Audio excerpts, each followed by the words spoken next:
संदिग्ध हालत में 6 लोगों की मौत पर नेता प्रतिपक्ष तेजस्वी यादव ने बड़ा बयान दिया है।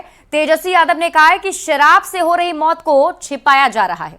राज्य में शराबबंदी सिर्फ कागजों पर है। शराबबंदी में पूरी तरह से भ्रष्टाचार हावी है।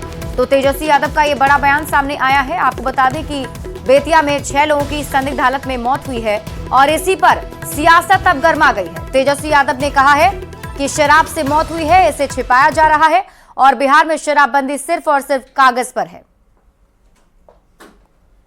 लगातार मौतें हो रही हैं, कहीं भी आप देख लीजिए, इस बात को छुपाया जाता है।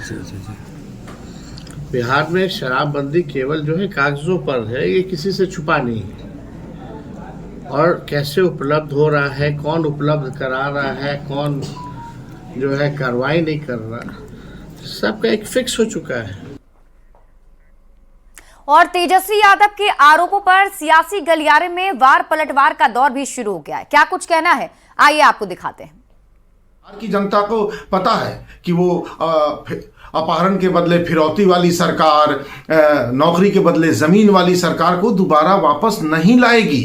तेजस्वी जी कोई स्वप्न न देखें, अपहरणकर्ता लुटेरे दोबारा वापस नहीं आने वाले हैं। तो क्या बिहार के लोगों का यही काम रह गया है कि अब आपको आशीर्वाद दें? एक ऐसे व्यक्ति को जो सही से पढ़ा लिखा भी नहीं है, जिसे कोई शासकीय समझ नहीं है।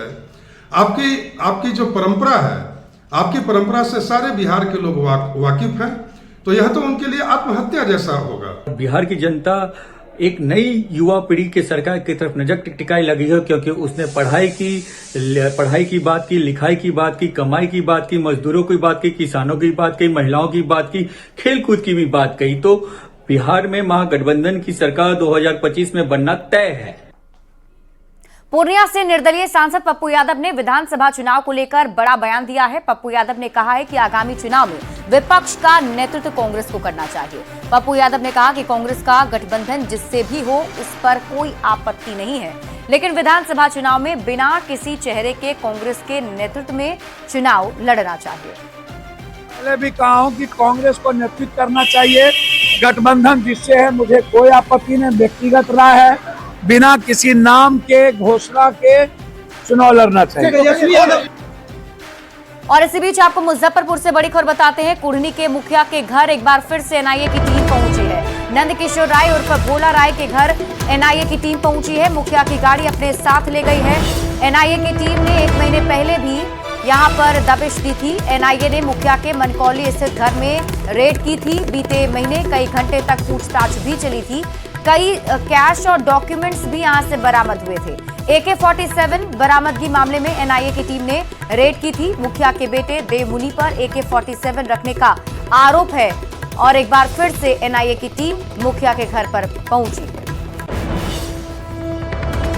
आपको बता दें कि 2 महीने पहले झारखंड में हुए विधानसभा चुनाव और दिल्ली में हो रहे विधानसभा चुनाव में हमको एक भी सीट नहीं मिलने को लेकर जितन राम मांझी का दर्द अब छलका है। लखीसराय में जितन राम मांझी ने कहा कि हमें इन दोनों राज्यों में एक भी सीट नहीं मिली, फिर भी मदद की और कर रहे हैं, लेकिन हम का जनाधार आज बहुत बढ़ चुका है और उसके हिसाब से अगर सीट नहीं मिलती है तो नुकसान एनडीए को होगा, जिससे हमें भी तकलीफ होगी। तो हम क्या किया? जहाँ तक हुआ मदद किया। दिल्ली में नहीं मिला तो हम क्या किया? हम मदद कर रहे हैं, करेंगे, लेकिन ये जरूर कहेंगे कि हमको मिलना चाहिए था। उसी प्रकार से बिहार में जो आज 2025 सीट जीतने की बात है, हम समझते हैं कि हिंदुस्तानी अवाम मोर्चा सेकुलर का जनाधार इतना बढ़ा है, जो आज हम लोग दिखला रहे हैं, कर रहे हैं। गया में आपने देखा 3 मीटिंग किया, कल जहानाबाद में किया, 28 तारीख को पटना में करेंगे, आज देखिए जा रहे हैं जमालपुर में करने। तो जनाधार के आधार पर अगर तजवीज़ लोग नहीं करेंगे तो उसमें एनडीए को घाटा होगा, जिससे हमको भी तकलीफ होगा। समस्तीपुर व्यवहार न्यायालय में राहुल गांधी के खिलाफ अभियोग पत्र दायर किया गया है। मुकेश कुमार चौधरी ने अभियोग पत्र दायर किया है। उनका आरोप है कि 15 जनवरी को राहुल गांधी ने भारत की राज व्यवस्था के खिलाफ भड़काऊ भाषण दिया था, जिस पर कोर्ट को संज्ञान लेना चाहिए था।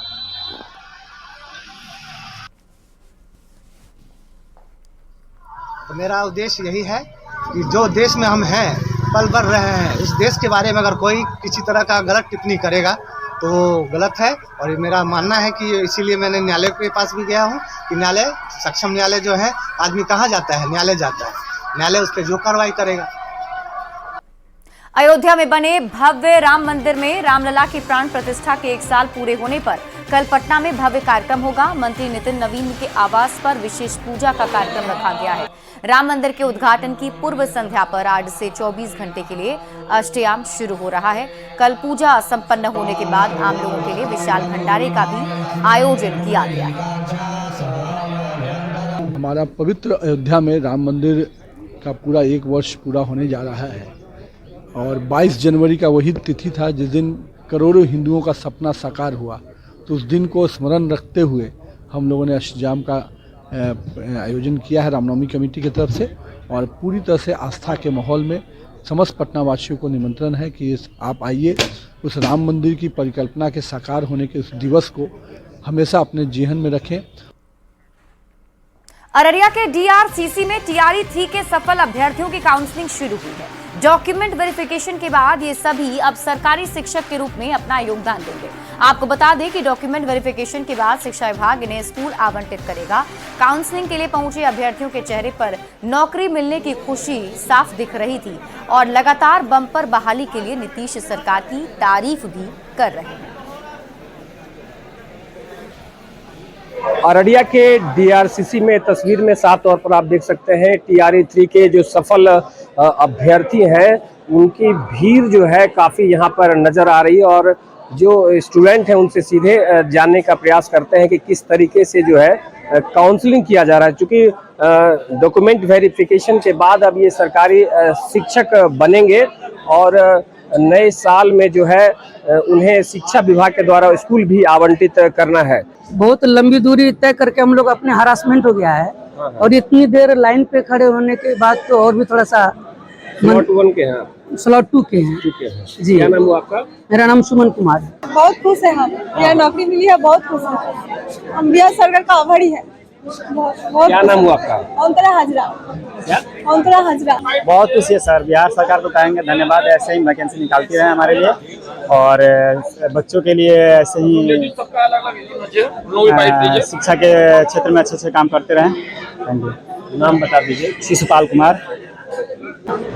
तो तस्वीर में आपने साफ तौर पर देखा कि टीआरई 3 जो सफल अभ्यर्थी हैं उनका डॉक्यूमेंट वेरिफिकेशन यहाँ पर किया जा रहा है। हालांकि कई अभ्यर्थियों ने बताया है कि महिलाओं के लिए काउंटर अलग होना चाहिए और डॉक्यूमेंट वेरिफिकेशन में काफी लेट लतीफी यहाँ पर हो रही है। सतीश कुमार, न्यूज़ 18 अररिया। और इस बीच मोतिहारी से आपको बड़ी खबर बताते हैं। कल्याणपुर में हॉरर किलिंग का सनसनीखेज मामला सामने आया है। माता पिता और चाचा के साथ भाई ने मिलकर बेटी की हत्या की है। प्रेम प्रसंग से नाराज परिवार के लोगों ने हत्या कर दी।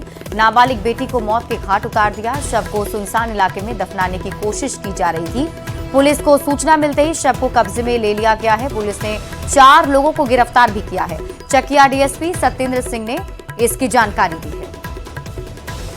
तो बड़ी खबर आपको बता रहे हैं मोतिहारी से, जहां हॉरर किलिंग का सनसनीखेज मामला सामने आया है। दरअसल आपको बता दें कि प्रेम प्रसंग से नाराज होकर परिवार वालों ने एक नाबालिग की हत्या कर दी है, जिसके शव को दफनाने की कोशिश की जा रही थी और तभी पुलिस की टीम को इसकी जानकारी मिल गई है। पुलिस ने शव को कब्जे में ले लिया है और मामले की जांच पड़ताल शुरू कर दी है। मुजफ्फरपुर में शमशान में शव जलाने को लेकर 2 पक्ष आपस में भिड़ गए। घटना मनियाई थाना क्षेत्र के मधौल जगदीशपुर गांव की है। दरअसल 2 अलग अलग पंचायत के लोगों के बीच शव जलाने को लेकर विवाद हो गया, जिसके बाद जमकर हंगामा हुआ। हालांकि मौके पर पहुंची पुलिस और प्रखंड के अधिकारियों ने मामले को संभाला है। दोनों पक्षों को समझाने के बाद मामला शांत हुआ। पूरा विवाद जमहरुआ पंचायत स्थित जगदीशपुर शमशान भूमि में लाश जलाने का है, जहां कई दशकों से अमरख पंचायत और जमहरुआ पंचायत के लोग मृतकों का अंतिम संस्कार करते आ रहे हैं। लेकिन हाल ही में उस जमीन पर सरकार के द्वारा स्कूल का निर्माण कराने का आदेश जारी किया गया है। उस जगह पर स्कूल और खेल का मैदान बनना है। ऐसे में अमरख पंचायत के मधौल के गांव के एक व्यक्ति का निधन हो गया, जिन्हें अंतिम संस्कार के लिए उक्त शमशान लाया गया था, लेकिन जमहरुआ पंचायत के लोगों ने इसका विरोध किया। यहाँ पे जमहरुआ पंचायत स्थित एक जगदीशपुर ग्राम है। यहाँ पे शमशान घाट है और मधौल ग्रामवासियों का कहना था कि हम लोग पूर्व से बॉडी को जलाते आ रहे हैं और इसी बीच मधौल में एक ग्रामीण का मृत्यु हुई। तो यहाँ दाह संस्कार करने को लेकर दो समाज में दो ग्रामीणों में कोई विवाद चल रहा था।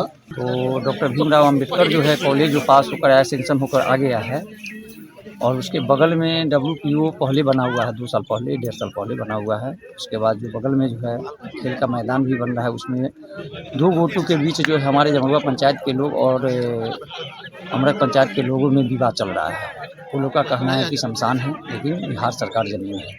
मामला यहाँ पर है कि हमारे जमरुआ पंचायत के अंतर्गत ये शमशान घाट है और हम लोग मधौल अमरक पंचायत से मधौल गाँव से हैं और हम लोग के यहाँ आज से नहीं पूर्वजों के तहत ये यहाँ पर शमशान घाट में लाश जलाया जाता है और यहाँ पर जो है सो CO साहब द्वारा जो है सो ST/SC 10+2 कॉलेज और हॉस्टल प्लस खेल मैदान का